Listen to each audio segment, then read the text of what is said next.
Hello students, आप सभी का स्वागत है। पूर्व के वीडियो में हमने नॉन परफॉर्मिंग एसेट्स या गैर निष्पादित परिसंपत्तियों की अवधारणा को समझने का प्रयास किया। अब बैंकों को इस एनपीए के कारण जो रिस्क जनरेट होता है या जो घाटा होता है, बैंक इस घाटे को कवर करने के लिए किस प्रकार के प्रोविजंस करते हैं या किस प्रकार के काम करते हैं, इस वीडियो के माध्यम से हम इस बात को समझने का प्रयास करेंगे। तो इस बात को समझने के लिए सबसे पहले हम चर्चा करते हैं कि प्रोविजनिंग कवरेज रेशियो क्या होता है। तो इसका अर्थ होता है कि बैंकों को इस घाटे को मैनेज करने के लिए अपने प्रॉफिट में से कुछ अमाउंट जो है वो अलग रखना पड़ता है, ताकि इस एनपीए के कारण जो रिस्क जनरेट हुआ है उसको कवर किया जा सके। अब बैंकों को अपने प्रॉफिट्स में से, यहाँ पे आपको नोट ये करना पड़ेगा कि जब बैंकों को जो एसएलआर होता है, जिसके हम नेक्स्ट वीडियो में चर्चा करेंगे, एसएलआर में जो बैंक्स होते हैं वो डिपॉजिटर्स के डिपॉजिट में से कुछ हिस्सा अलग रखते हैं। वहीं अगर हम बात करें प्रोविजनिंग कवरेज रेशियो में, तो यहाँ पर बैंक इस घाटे को कवर करने के लिए अपने प्रॉफिट में से कुछ अमाउंट को अलग रखते हैं।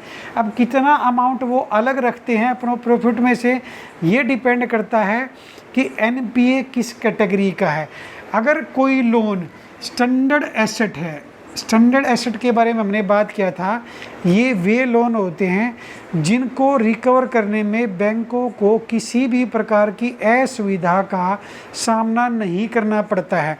तो अगर कोई लोन स्टैंडर्ड एसेट कैटेगरी का है, तो अगर मान लिया सपोज करो बैंक ने लोन दिया है 100 रुपये का, तो बैंक जो है इस दशा में अगर वो स्टैंडर्ड एसेट है तो ओनली 0.15% अमाउंट जो है अपने प्रॉफिट में से अलग रखता है।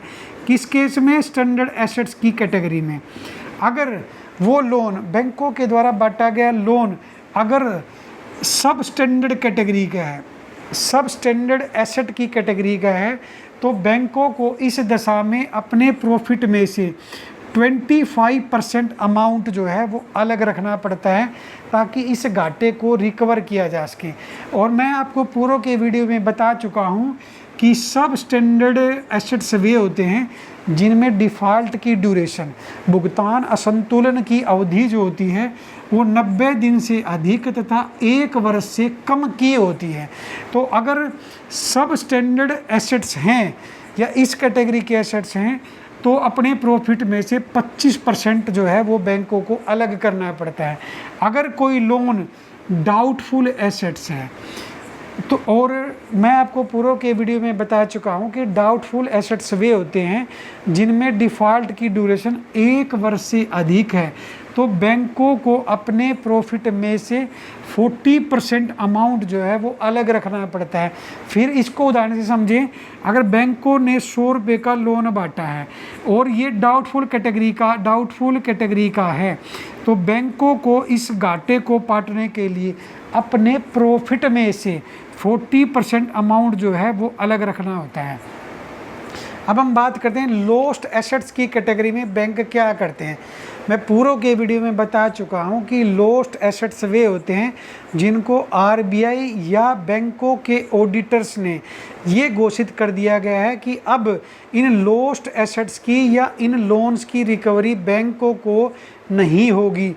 तो जिन लोन्स की रिकवरी अब संभव नहीं है, आरबीआई उन लोन्स को लॉस्ट एसेट्स की कैटेगरी में रखता है, और इन लॉस्ट एसेट्स की कैटेगरी के मामले में बैंकों को अपने प्रॉफिट में से लोन का 100% अमाउंट जो है वो अलग रखना पड़ता है। अगर आपने 100 रुपये का लोन बांटा है तो बैंक अपने प्रॉफिट में से 100 रुपये जो है इस घाटे को पाटने के लिए अलग रखते हैं। तो अब इस वीडियो में हमने ये समझने का प्रयास किया कि बैंक जो है एनपीए के कारण जो रिस्क जनरेट हुआ है, इस रिस्क को मैनेज करने के लिए, इस घाटे को मैनेज करने के लिए किस प्रकार से अपने प्रॉफिट में से पैसे को अलग रख कर व्यवस्था करते हैं, और उस व्यवस्था को हम क्या कहते हैं? Provisioning coverage ratio. तो उम्मीद करता हूं कि ये प्रोविजनिंग कवरेज रेशियो क्या होता है, ये कंसेप्ट जो है आपको भली भांति क्लियर हो गया होगा।